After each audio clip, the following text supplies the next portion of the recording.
other mechanisms for enforcement. And so we're going to go step by step with each of these pieces of the framework. So first is creating that federal delineation through a new definition. Right now, we have a broad definition for hemp. The Industrial Hemp Exemption Act will be creating a sub-definition for industrial hemp that specifies that a farmer under this definition would only be harvesting and growing material for stalk, fiber, and seed. Once a farmer selects to grow only grain and fiber, they would make that designation on their application, and that would indicate both to the farmer and to the Department of Agriculture that they are only allowed to harvest stalk, fiber, and seed material, and that they are restricted from harvesting any floral or other material for cannabinoid production. And further, when a farmer would select being part of this grain and fiber program, they would no longer be required to undergo background checks. And we know that broadly across the industry, there is a desire to remove the background check requirement from all farmers. I believe that's something that's likely going to be worked on in the 2023 Farm Bill. But for the hemp exemption purposes, this would apply just to those that actually make that designation on their application. Yeah, so I'm going to take a step back real quick for those of you who don't know me. Like Courtney said, my name is Morgan Tweet, and I come at this from a little different lens than Courtney and Erica. So my family has a manufacturing company up in Montana, and to date we've managed over 20,000 acres for grain and fiber.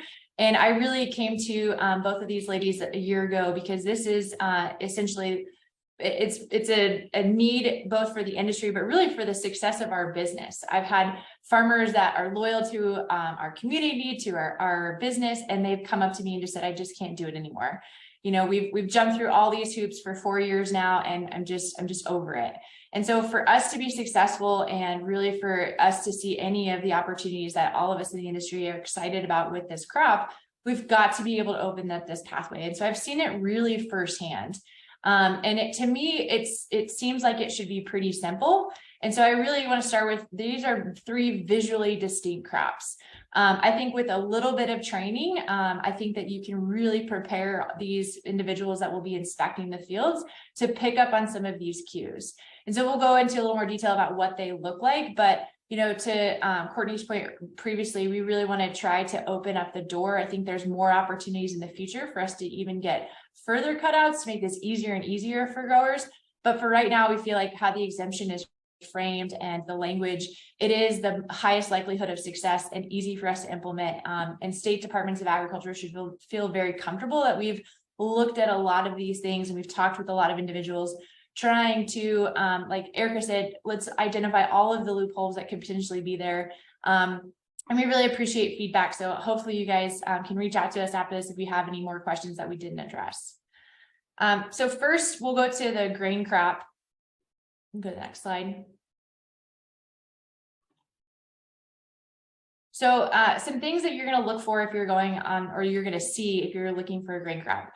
First of all, any crop, whether you're growing for floral, grain, or fiber, you know, obviously you're going to have to give that plant a little bit of time before you can go out in the inspection. So we anticipate that these visual inspections will happen later in the season, pre-harvest.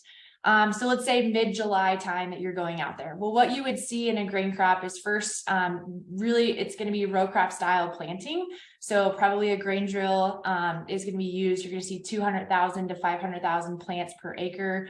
You're going to see both male and female plants out there. So if you haven't seen a hemp field before, that picture that we have on the left there, you see the female flowers, and then you see these little yellow plants out there, which are the pollen sacs of the male. If you're growing for grain, you want it to pollinate. You want these female flowers to use that male pollen and then convert and go into reproductive mode. It's very different for if you're trying to harvest that floral material. There are some monoecious varieties that are out there, but you're still going to see those visual pollen sacs on both the plants that have both sexes.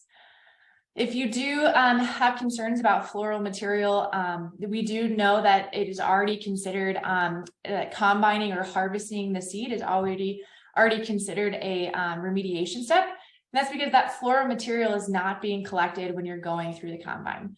Now, I do know there are some specialized equipment that's out there that's potentially trying to harvest that floral material, but it's extremely specialized at this point, and something that a Department of Ag would be able to identify that this grower is intentionally going out and harvesting that floral material. 99.9% of the guys that are growing grain, they're going to have a direct cut combine header, maybe a stripper header. Some guys might go through with a swather and then come back with a pickup header. But it's going to be pretty clear that this is using typical standard agricultural implements and practices. Next slide.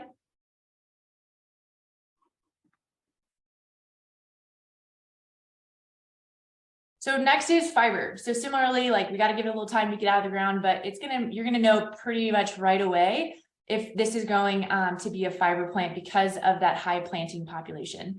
So when we're growing for fiber, your intention is to harvest a stock material that is going to go both into the fiber or herd markets. And we want these plants to grow nice and tall, right? We want to go for biomass. We're trying to get 3+ tons to the acre production, and that doesn't happen unless you have high planting densities. So now we're talking 800,000 to 1 million plants per acre. Obviously we're going for that height, so you're going to see a height difference. Again, you'll see male and female. It is a little bit later, I would say, depending on your variety and your location. You may not be able to see these as clearly because if you're going for highest vegetative mass, you want it to be in vegetative growth as long as possible.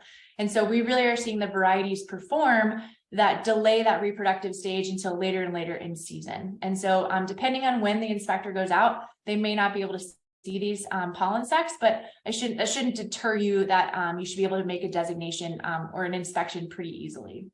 Again, there are some monoecious varieties. We do harvest it prior to seed maturity. At least most of the fiber guys are, unless you have a dual crop where you really are going for that true seed and fiber material. But even in that dual crop model, you are leaving flower material in the field. So you're not bringing anything off of that field that should be of concern.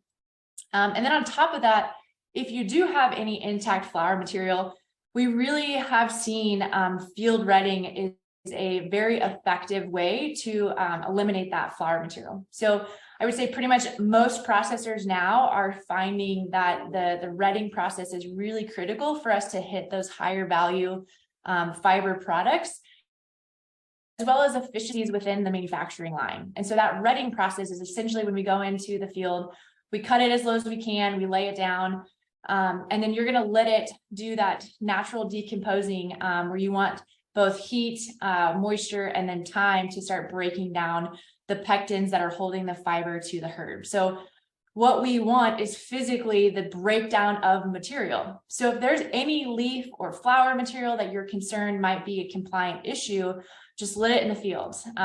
State of Montana has done a fantastic job of implementing this practice.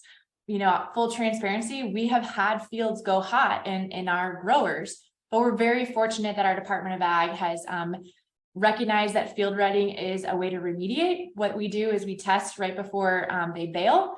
If it's too hot, we tell the farmer that they can't bale, and we let it field ret even longer. So for most of these guys that are growing, they have only one material that they're looking for, either the seed or the stock. And so you should be able to work with your growers within that designation to know what their intention is into the field. Next slide. And last is obviously cannabinoid growth. Hopefully you can see from that picture that right away it looks pretty different, right? We're seeing drip line irrigation, possibly in a greenhouse. You're seeing a lot of weed control because we're planting these plants every 4 feet instead of 200,000 plants per acre. Maybe we're down to 5,000 plants per acre. So visually, again, this is something you should be able to determine pretty quickly. These cannabinoid producers are going to be looking for large flower materials. So they do not want male plants in the field. They do not want it to be pollinated. So again, it's one of those things that I think you should be, as an inspector, you should be able to come to these determinations really quickly. And I also think that training is going to be accessible, and hopefully associations like National Hemp Association can assist with that and help people in understanding these differences. And then ultimately, I think that there are some questions I've heard from people of, well, what about a dual crop or a tricrop where we're trying to harvest these trichomes? no problem, right? If that is a legitimate business opportunity for you, we do not want to take that opportunity away from you. But if you are pulling flower material off of the field, you are not allowed to designate that you are under the grain and fiber exemption. So it's just strictly as you maintain the current regulations, your material has to be tested and has to be compliant before you can remove it from the field. So I hope that this doesn't limit people. We want as many, innovative individuals coming out there and entering the market. But at the end of the day, if you're only removing seed or only removing stock, then you should have a different regulatory framework. Okay, so we talked about those inspections. Hopefully you guys all feel pretty good about them. So how we envision that this would work, and we've, like Courtney said, we've talked to USDA, we've talked with different select departments of agriculture. What does this concept look like? How do we implement it? And so I kind of want to give you guys a couple of examples.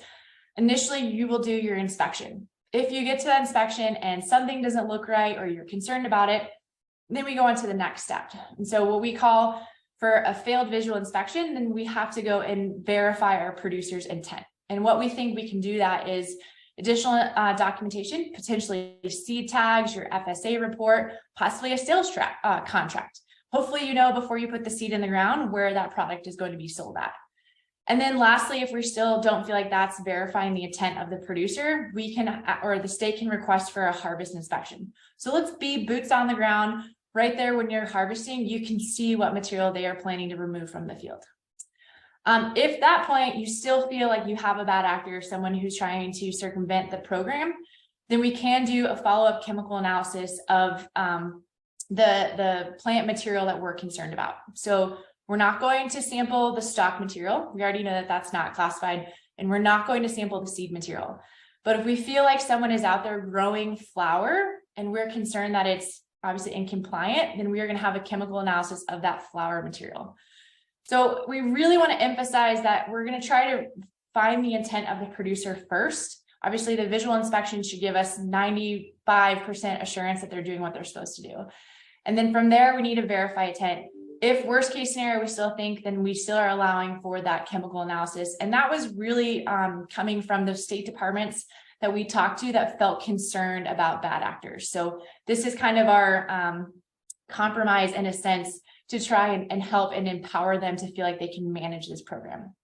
So my first example is the guy who's growing for fiber, who has no intention of growing any floral material, but he failed his visual inspection. So let's say he gets seed, has poor germination, he puts it in the field, and he only gets, instead of 800,000 plants per acre, he only gets, 20,000 plants per acre. And, it kind of looks like it might be a flower grow. There's just not very many plants out there. They're kind of bushy because naturally the plant is going to fill out the space you give it. And so he doesn't look like a typical fiber producer. And so what I would imagine happening is that inspector would come and they'd fail the visual inspection. So they'd start talking with that producer and say, okay, give me a sales contract. And you see from his sales contract that he's working with the manufacturer and that he's going to be harvesting fiber or stock material at a price point of such and such per pound. You also see from his seed tag that maybe it had bad germination. So you can put 2 to 2 together. He bought, fiber genetics, it had bad germination, and it just didn't come out. So here's an opportunity where a guy just had, drew the short stick and was trying to do what was right, failed his visual inspection, but the State Department was still able to allow him to keep his designation because of these other things. At the end of the day, if the State Department is concerned about what he is doing and the flower material is there, they can be there at harvest and they can make sure that he is letting that crop ret in the field and that none of that material is coming off of the field until it is retted and baled. Now, our second example. This is the guy that we're worried about who is going to see this as an opportunity to grow marijuana in the middle of his field. So you go out to the field, looks like it's a fiber field or a grain field, and then somehow we see through an aerial evaluation or something that in the middle of his field, there's a 10 by 10 foot plot that looks quite a bit different than the rest of the field, right? We see instead of, 500,000 plants per acre, we see maybe 4 or 5 every 5 feet. And this is clearly someone who has done something very different and very intentional in the middle of his field. So at that time, the inspector flags it. They don't like what they see. that crop is detained, so he can't remove anything off of the field. And then that inspector can continue to investigate what was the intent of this change in production style. And if at the end of the day, we still can't prove that that farmer was doing what we think he was doing, well, let's go and test that material. If that's a plot that's within the field that doesn't look right, failed all these things, then let's go test that flower material that's in that plot. So in that instance, we have been able to enforce what we saw as the designation on their license. We were able to find that it was a bad actor who's trying to manipulate the system. And we were able then to catch that bad actor and then implement whatever those enforcement are within that state. So hopefully those are a couple examples that you guys feel comfortable with. Again, we will be open to questions if it didn't. We do have a few questions that I feel like would be appropriate to address while we're still on this particular topic. And the one question is, and I think you did touch on this a little bit, is that grain is inherently in floral material. So how can you restrict harvest of floral material when that's where the grain is found? Yeah, that is a good question. Maybe it's the way I phrased it, but I think it really goes back to when you combine the plant material, the mechanisms of the combine, if you're not familiar with how a combine works, it is physically going to be sifting that material out, right? So we'll cut the seed head, it'll go through the thresher and then through the screens, and any of that material, which we call foreign material, that's connected or still intact with the seed at that point is going to go to the back of the combine, and usually when road out the back. And so although you're absolutely right, there is inherently floral material that is intact within a grain seed. We do, and USDA already considers this to be a type of remediation to harvest the seed. So hopefully that makes sense. Excellent.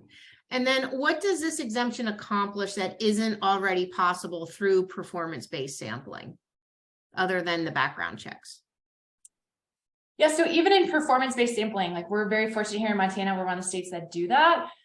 We still have the risk of testing and we still have those requirements. So Montana still has to do background checks. Even my category A varieties, 10% of them are getting tested. So although that framework I think is a good step in the right direction, it's not ultimately alleviating the pain that our farmers are doing. And really, maybe that's manageable at USDA, but we want to do more than that, right? With this definition and being able to have a separation from floral production and ultimately floral products, then hopefully it opens up the doors for these other classes and these other problems we have. I was just at a grain growers conference this past week, ran into a gal that works for US Bank. US Bank still will not offer operating loans to people who are growing hemp, regardless if they're grain or fiber or for flower production. So we clearly still have some supply chain issues that we really feel like this designation is going to help us push through. So although the performance-based sampling, like I said, is a step in the right direction for how you manage them differently, it's not enough, right? We need that designation. We need the clear line in the industry so we can start managing them differently, both through the regulations and throughout the supply chain. And I'll add to that also is that most jurisdictions are not taking advantage of performance-based sampling to benefit their producers. There's about a fifth of the states that have implemented performance-based sampling and only 2 tribes. And so while it's out there, it's not being utilized. And so the hemp exemption will help create that delineation and create that benefit for grain and fiber farmers across the nation. Yeah, I don't think a lot of states have been fully aware or understanding of what is and isn't possible through performance-based testing.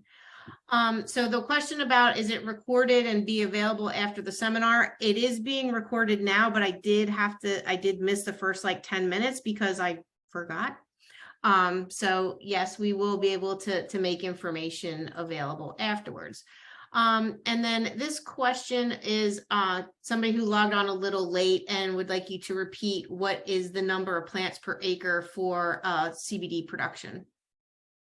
I think on the high end, maybe 5,000 plants to acre. It can be a lot lower than that too. But for reference point, we see grain varieties on the low end, maybe 15 to 20,000 plants per acre.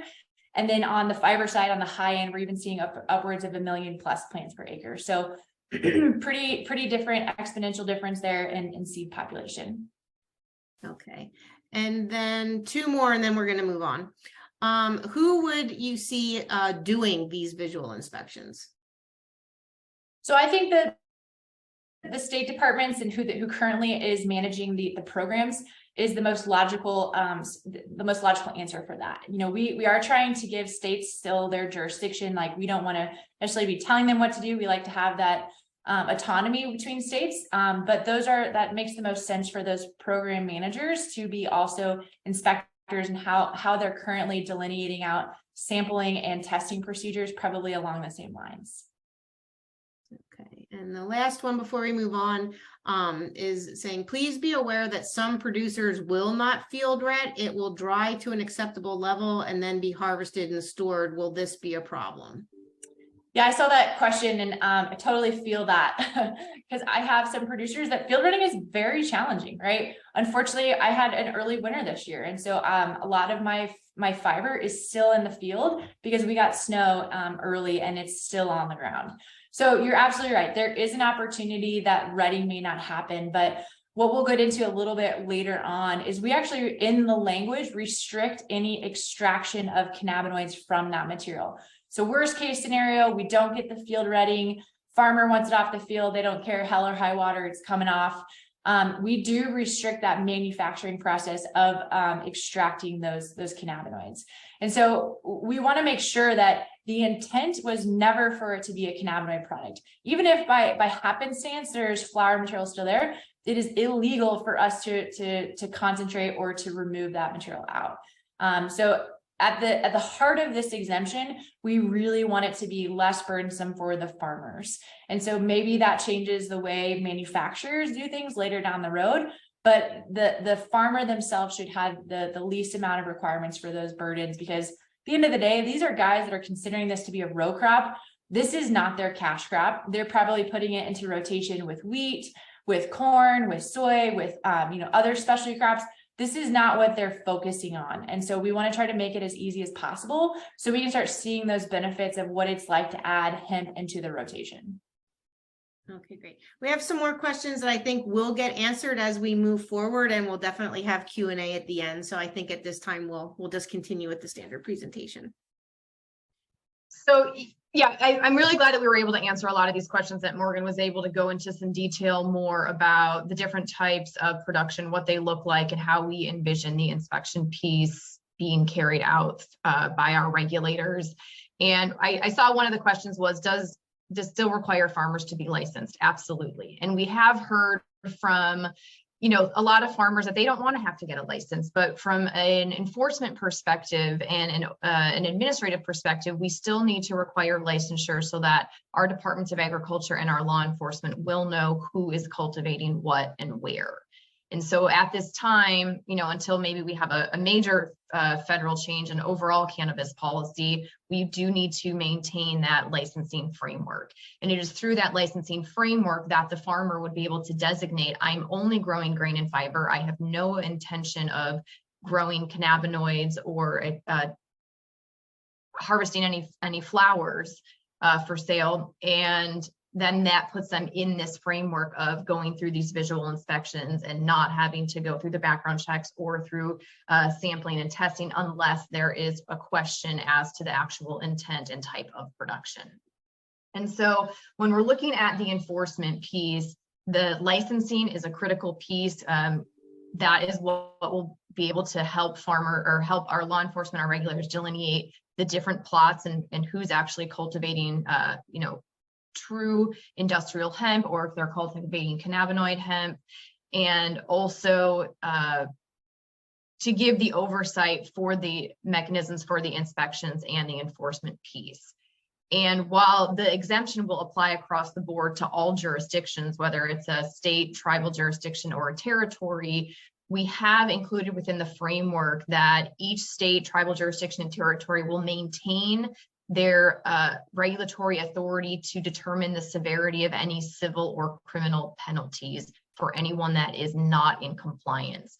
And so that flexibility is there. So different jurisdictions obviously have different penalties for folks that are cultivating marijuana or violating their administrative programs. And so that flexibility is maintained for each jurisdiction. And, we want to signal to the broader industry and to any potential bad actors out there that this is really about creating an avenue for those traditional farmers that want to grow grain and fiber in rotation, that have no interest in cannabinoids, that are not trying to be bad actors. And that's why we have such strict enforcement and, the framework laid out as it is. And for anyone that violates the program one time, they are ineligible to participate in the program for 5 years. We got that 5-year period from the current negligence threshold and the negligent violations within the 2018 Farm Bill, but we didn't give folks a chance to be a bad actor 3 times or have a negligent violation 3 times, 1 time and you're out, because this is really about protecting compliant participants and not creating any avenue for any bad actors within this framework. So hopefully the pieces that we have talked about thus far have clarified and cleared up any confusion in regards to how the framework works and the thoughtfulness that we have put forward for the enforcement pieces. And so I will let Erica talk about what is our overall vision with implementation of the hemp exemption.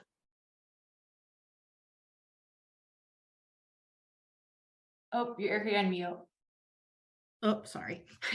I think as we've kind of said, like this whole thing, it really has the farmer at the heart of it, and looking about how we can utilize hemp for all of its potential as a row crop, as a food source, as a sustainable product that can do all kinds of various things, and also for environmental purposes. And this will go to reduce those barriers and make it easier for us to access new markets and create the supply chain, which has been the bottleneck that has been preventing us from really being able to get to scale. Everything is about scale. We know what hemp can do, and we know how to get there. But as long as this perceived and real set of barriers is there, it's going to be really difficult to convince farmers to start doing this. And until we can demonstrate that the farmers are there and ready and willing to do this, the investment into the infrastructure for the processing is going to suffer as well. So we've, often labeled this as a chicken and the egg thing. Our chair, Jeff Whaling, is very fond of calling it a scrambled egg scenario. But we need to do all of these things at one time. We need to keep supply and demand in check, and we need to reduce barriers, and we need to reduce costs. So while a lot of hemp products are able to be made now, by the nature, they're going to be more expensive than their counterparts until we can get to scale. So these are just all some of the reasons why it's super important that we do this and that we do it now. Because now is the time, not only for domestic production, but it's also true that the rest of the world is looking to the United States to set the example of how this can be done and how it can be done well. So those are some of the reasons why the time is now to do it, and we're going to do everything we can to make it happen that way.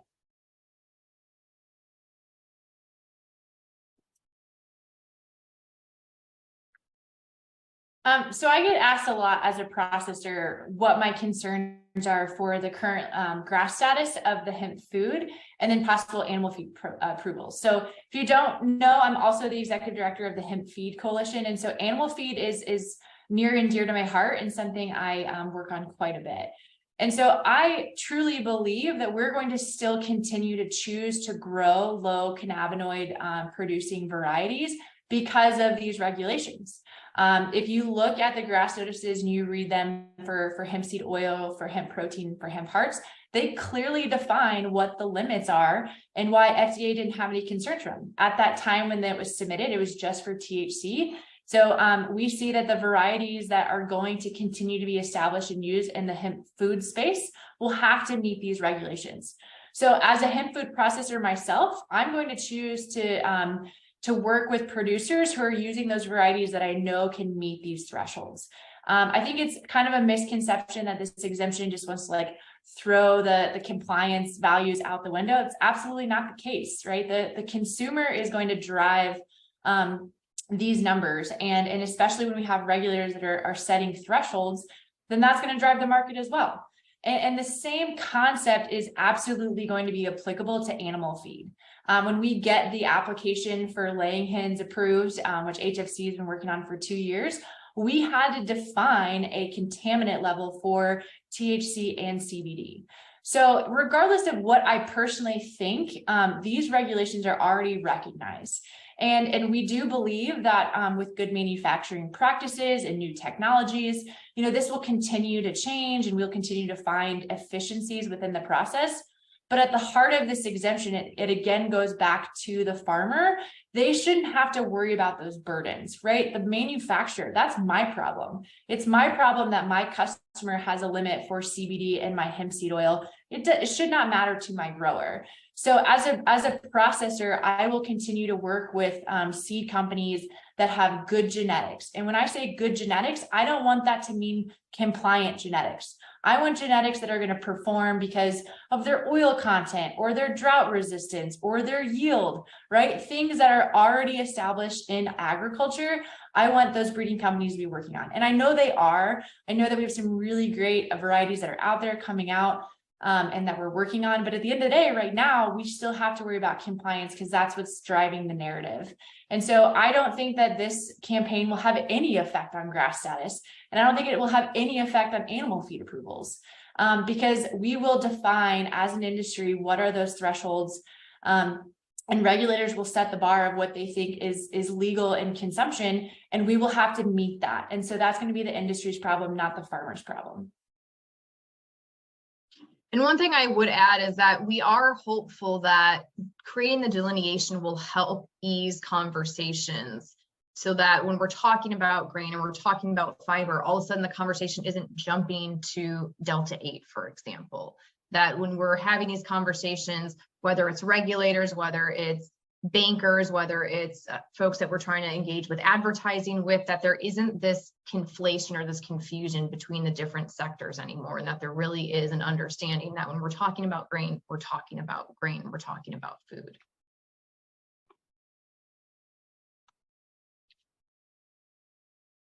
And and something that Morgan just touched on is and the question that we've heard often is the question about certified seed. And I think it's important to say from the get-go, we absolutely support and encourage people to look at certified seed. It is super important, not only in the hemp industry, but literally every other area of agriculture. Certified seed has germination rates, good germination rates. It has stable genetics. It has, cleanliness. It has all of these things going for it. But the reality is that we don't have enough of them that have been tested in every area. And there is no other area in agriculture, at least not that I'm aware of, that certified seed is mandated by law or even provided special considerations. So there are things that can be done now under the performance-based sampling protocols that can encourage further the use of certified seed. And we also see that there'll be additional rulemaking that can possibly address that. But right now we need to focus on separating the idea that compliance and performance are the same thing. So again, just to specify, like we absolutely support certified seed. There's going to be reasons why, some of what Morgan just touched on with those, considerations on the manufacturing side. But that's where the decision to be made about whether or not somebody purchases certified seed should come from. It should be a contractual issue between the farmer and his manufacturer as to what's going to perform best based on what the needs of that manufacturer are. And then, so the reasons why we have concerns for this, and it's, certified seed does not always mean compliant. We have seen certified seed exceed THC levels. We've also seen them not necessarily have the same yields. We do need to try these varietals out in various parts of the country, because what grows well in Montana might not grow well in Alabama. We also want to make sure that we maintain a free market approach. Like, certified seed should be able to be sold and purchased because it is legitimately better. And oftentimes it will be better, but it shouldn't be part of any kind of regulatory framework that insists that it be purchased in order to get the special exemption. There's been several universities that have been compiling data for a good 4 years now, and there are just as many varietals that are not certified that have proven to be compliant as there are certified seed. So it's not a question that certified seed is not good. It of course is. It just has nothing to do with compliance. It should have nothing to do with compliance. And then the big elephant in the room is that if you were allow certified seed to provide an exemption for cannabinoid hemp, it creates an exploitable loophole that you really can't get around. If you're going to grow cannabinoid hemp and you're exempt from testing, there's not going to be anything that stops somebody from purchasing certified seed and then doing whatever they want, because there'd be no visual inspection, there'd be no chemical inspection. So it really kind of creates the problem that some of the regulators that we've heard from are actually concerned about, which is how do you prevent bad actors? So that's why we've put so much thought and emphasis into our enforcement piece, and making sure that what we're asking for does not create exploitable loopholes for bad actors to thrive in.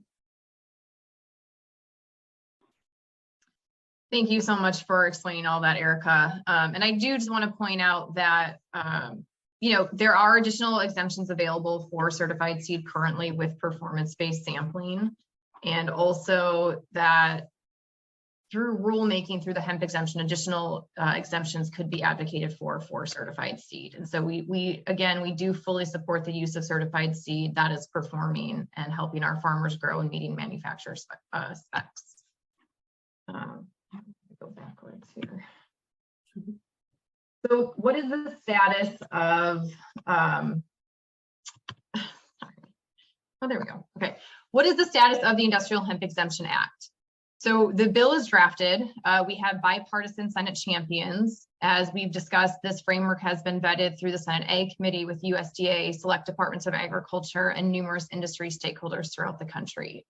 We are in preparations for introduction, given that we're at the end of this Congress. We are looking to introduce in the next Congress.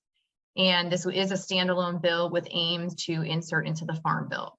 The Farm Bill is an incredible opportunity for overall reform and progress for hemp policy. And so we believe that this is a critical next step for specifically the grain and fiber sectors. And that is our goal, to include it in the upcoming Farm Bill. So with that, we would like to continue answering any questions that anyone has. Okay, I think we will start at the beginning and do the ones asked, and we'll just go down and tackle them in order, if that makes sense. So the first question is, where does the Farm Bureau stand on this issue? I don't specifically know where we're at with Farm Bureau. We're continuing to work on finding those other partners and champions. By and large, though, when I talk to insurance companies, baking organizations, things like that, they are desperate for something like this. They want to manage them separately.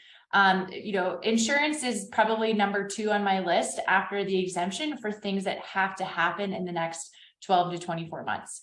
And so there are definitely a lot of good feedback from those people who are, staples in agriculture, who are dying for grain and fiber to be able to have their own framework to be managed and separately. So we all live in the hemp space. We have our blinders on. We eat and breathe this every day, at least most of us. And so we don't always remember that there's people who look to us for some insight in that. They don't have the opportunity or the bandwidth to fight the good fight. but they want us to bring them something that they can work in their existing structures and organizations. So we believe that we're going to have really strong support across multiple agricultural platforms like Farm Bureau. Excellent. So this one, I think this is more of a comment, but in Texas, if plants test above 0.3%, producers may A, trim the plants until the Delta-9 tetrahydrocannabinol concentration of the plants is not more than 0.3% on a driveway basis, and dispose of the non-compliant parts, or B, process the plants into fiber with Delta-9 of not more than 0.3%. In a manner approved by department. So yes, that is true. And that is, so currently your remediation option is to do just that. Just harvest the seed, just harvest the stock material, which have always been exempted. So if that's what you're intending to do in the first place, why go through all of the cost and the expense and the time of doing compliance testing and background checks in the first place? Okay. Courtney mentioned that a fifth of the states are taking advantage of performance-based sampling. Why would this exemption be different? So the difference with the Industrial Hemp Exemption Act framework is that this will apply across the board. And so this will be creating that new delineation, this new regulatory framework that will apply to every jurisdiction. Whereas with performance-based sampling, it's only an option under the USDA final rules. And so because this will apply across the board, as I mentioned earlier, we do still leave the discretion up to states, tribal jurisdictions, and territories as to the level of enforcement, whether it's civil penalties, criminal penalties, or both for any non-compliance. And I will also say, the performance-based sampling, it's a great foot in the door, but quite frankly, it's pretty limiting as well. If when we're looking at like new genetics, and when you look at any other crop, they're bringing out varieties every year, right? Breeding programs are super robust. And for every variety to have to start at ground zero, a category C or category D, because it hasn't previously been grown, and have to go through that rigorous, performance, that's just super limiting to our industry. And we're not going to see breeding companies be competitive because there's going to be these additional costs. And so we're not going to have more varieties out there that are specialized to the regions or how they're performing for all those characteristics we talked about earlier, because performance-based sampling doesn't do it quick enough and it doesn't do it broadly enough. And so this is really, we need the next step. Yeah. And this is just another step closer to the level playing field that we all hoped that we would get with the passage of the 2018 Farm Bill that has not come to pass yet. So having a kind of standard set of rules and regulations that everybody's operating under is going to make life a lot better and easier for everybody. Okay, next question. In the example of the U.S. Bank not financing grain and fiber that Morgan mentioned, if they were to finance a bad actor under this framework, would they be at risk?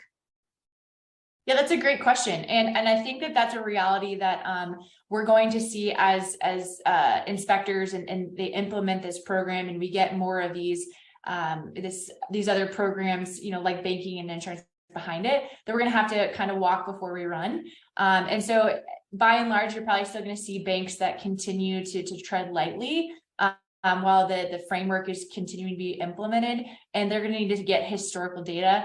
The reality is a lot of banks tread really lightly with ag company or customers anyways. And so if it's a new person, they're not going to give them, $1.5 million operating loan just off of day one. They have to prove that they're good customers of the bank as well. And so I think that the reality is if someone is going to put their banking relationship, their operation, all these things at risk because they want to grow a few pot plants in the middle of their field, well, that idiot doesn't need a $1.5 million operating loan to begin with. And so is it going to, day one change things? Most likely not, but I think it allows banks to have the framework for them to start looking at this differently.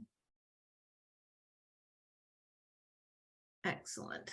And I would add too, right, under current policy, it's up to the bank to do their due diligence on the person that they're banking with. And so this exemption is not going to change that in any capacity.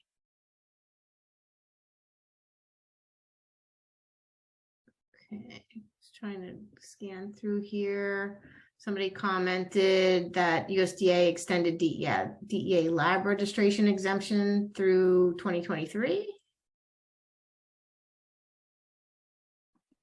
Okay. What levels of THC have you seen in grain from your experience?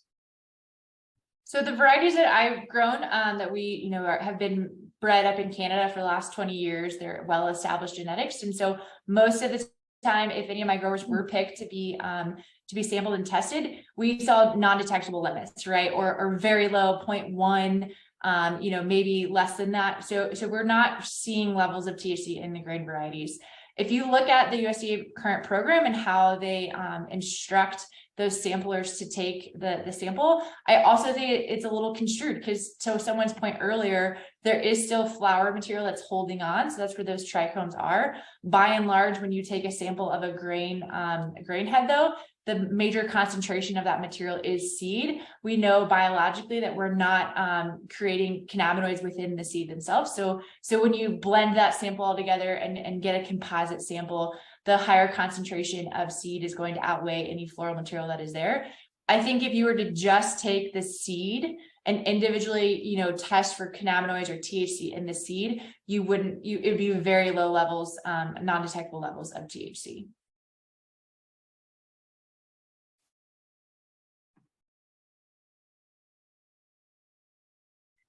Okay. Sorry, my eyes are getting buggy here. Is the draft language available for review? So the draft language is not yet available for review. Once we are able to share that publicly, we will gladly share that publicly.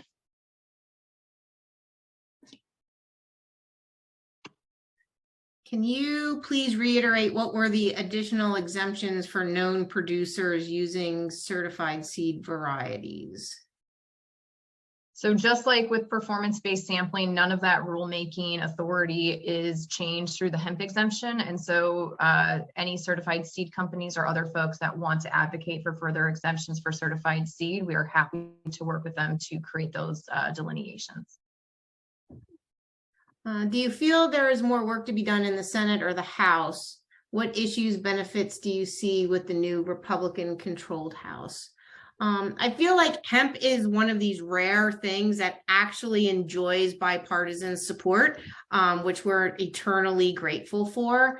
So I think the only issue with the Republican-controlled House is there may be some delays in the implementation of the Farm Bill, because the House controls the Farm Bill this year, and because the control is shifting, the Republicans will likely take some extra time to review the work that has already been done to make sure that it meets their priorities. So there may be some delays there, but I personally don't think there's any issues as far as getting this introduced or passed that is based on who controls which chamber, because we have enjoyed bipartisan support for this issue. So I don't know, Courtney, would you like to add anything to that? No, I think you're 100% on point. Hemp has been bipartisan, and we are working, the bill's bipartisan, and we are working with offices on both sides of the aisle and in both chambers.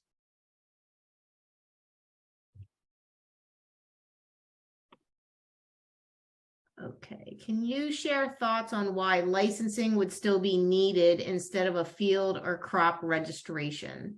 Maryland is approximately $500 per numerical address for a license, and this could still be a huge obstacle to overcome due to high costs for farmers who lease thousands of acres with different addresses. Yeah, Ernie, 100%. The reason that we have to still have licenses is because of the enforcement piece and making sure that law enforcement, our regulators, know who is cultivating what where. And from my experience working with different departments of agriculture, a license versus a registration has really just been a difference in nomenclature, and it really hasn't been any difference for the department. And so we would encourage different departments to charge lower fees if they wanted to for grain and fiber producers, to help encourage them to participate within the program. Yeah, we really can't speak to, or at least this campaign and the bill language can't speak to the financial implications. We believe that there logically should be a reduction and we should see some of that burden be removed, but every state's different. And obviously we're trying to get something at a federal level. And you know, like in Montana, we may not have to sample, but I still have a large geographic area to cover and to go out and visually inspect. We may not be able to see reductions in costs and things like that. So I do think that we have a hope for the future, maybe next coming farm bill, when people realize that grain and fiber people really are trying to do the right thing and they're just like any other farmer with a different crop. Maybe we find that FSA reports are really what we can look to, but unfortunately we can't really go that far right now because we need to get something that's in the right direction. Will this legislation include exemptions for hemp greens and microgreens? So that's a great question. I don't think there's enough in the industry right now for us to speak to it. We did talk about it quite a bit. I think, you know, you can follow the logic here again of where are we finding those trichomes? What is the most, you know, what's the risk of that crop? And there's just not enough research to support a confident decision one way or another. I don't know personally, and I don't know enough people who can speak to when the trichomes, you know, are apparent and where we have a potential to see a higher risk of an incompliant material coming off of that. But I definitely think if that's an industry that's continued to grow, then we should, you know, continue to partner and look at opportunities to include it in exemptions like this.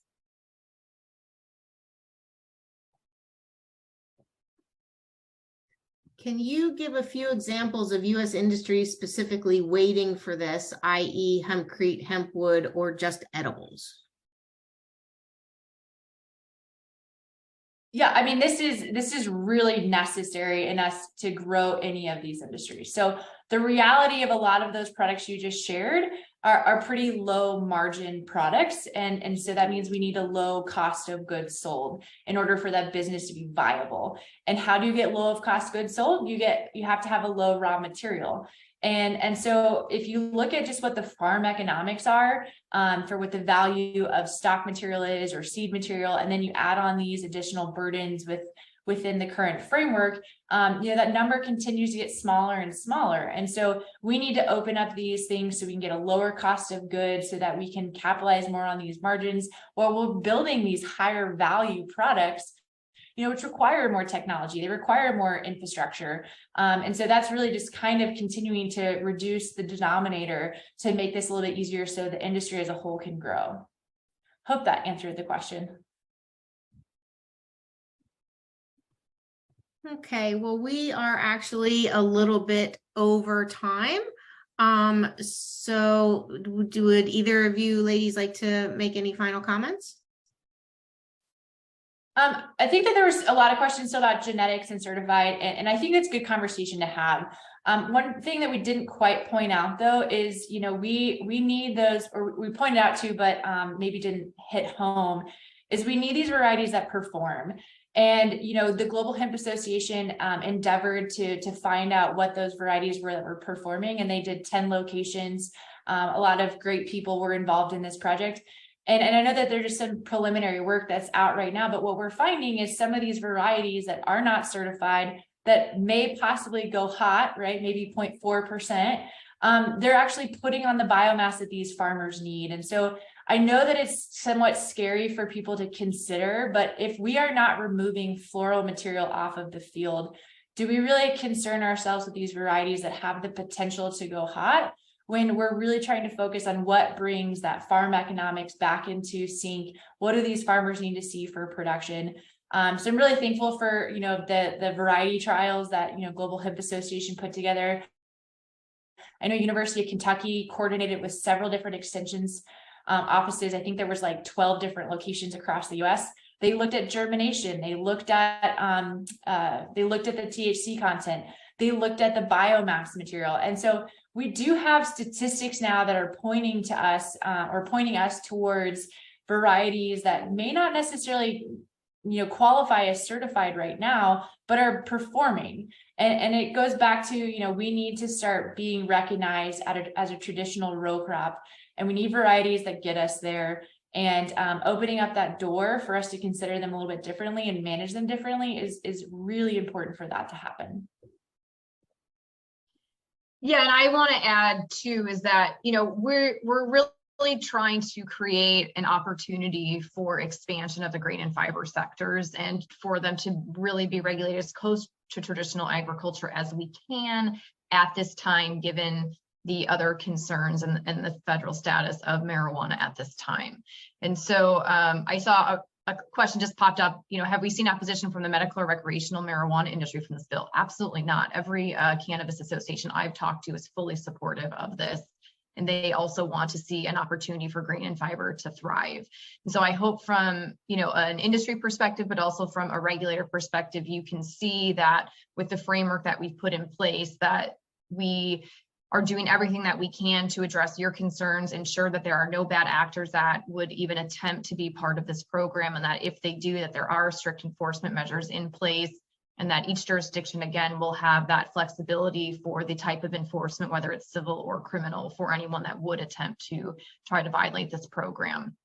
And so if anyone has additional questions, please reach out to us. You can contact us through the website. You can let us know if you're new to this and you want to become a supporter. We'd love to list you on our website. If you have questions that you need answered, please reach out to us. We are encouraging an open dialogue. You know, the more that we've heard from folks is how we've actually made changes and modified the bill text itself and the overall framework. And so we want to ensure that this is a framework that is going to work for everyone, that it's going to help our farmers, that it's going to alleviate questions that are being pushed forward to our manufacturers, and also help our regulators actually streamline the work that they're having to do in the oversight. Definitely. Earl, thank you, ladies, and thank you everybody for joining us. We will, if you, like Courtney said, if you have additional questions, reach out. We have an open door here. We want to hear from you, and we want to address everybody's concerns as best we can. When we do have draft legislation that we can share, we will reach out, like particularly to the regulators that we have on the line. We want to make sure that you have the opportunity to see it and be comfortable. We may do another one of these a little later on when we have some more movement to address any further questions. And again, thank you all for joining us. We hope that you found this informative, and we look forward to seeing you next time. Thank you. Thank you.